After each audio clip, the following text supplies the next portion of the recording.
Hey friends, so I messed up on my first video for you guys, and so you're not going to get to see me cut this out, and I apologize for that because I don't have a second copy of any of this. So this is what your flag is going to eventually look like.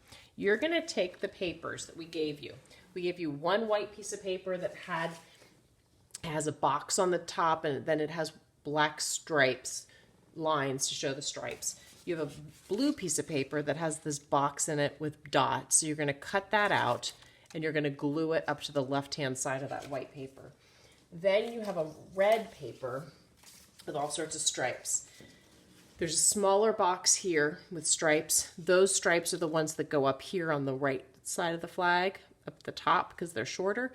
They say glue on one side, so glue that part and then put it down on the paper so you don't see the word that says glue, because that's not on the flag. And then you're going to take this big red paper and cut out the red stripes, and you're going to glue them down, okay? And you'll also notice on the white paper, to make it a little easier for you, there's an R here, so that's red, okay? So you're going to take your time and cut them all out and then glue them all down. You can pause me whenever you want to pause me and then start it up again.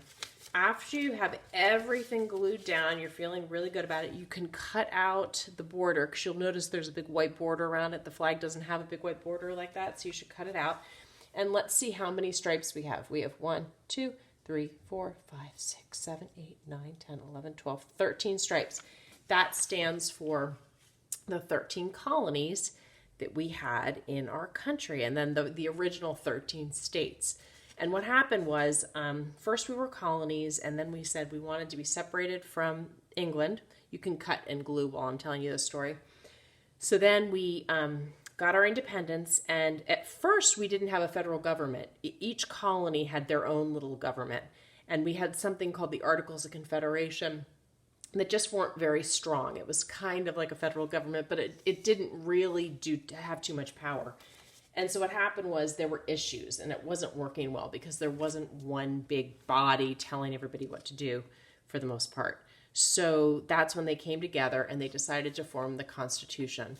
And so Ben Franklin and Thomas Jefferson and Alexander Hamilton and George Washington and John Adams and Monroe and Madison, they all came together, and lots of other people I'm not thinking of right now, came together into Philadelphia, into this building, and they sat there for days and they came up with the Constitution.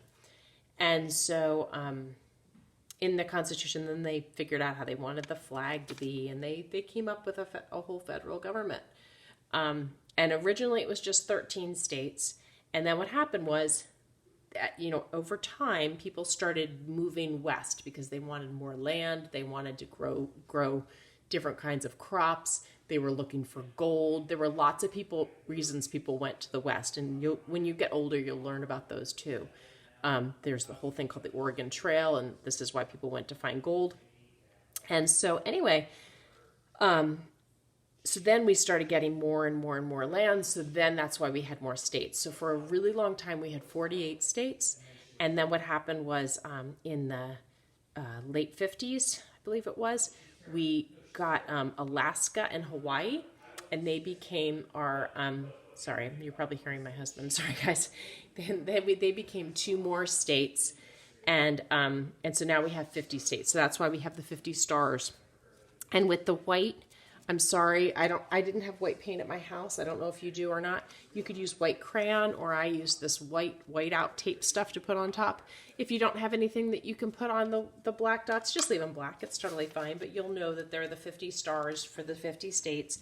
And then you can glue down your Pledge of Allegiance down here. Okay. And there we go, just like that. And practice the pledge, get to know it really well, because you will have times that you have to say it, and it's nice to know what you're saying.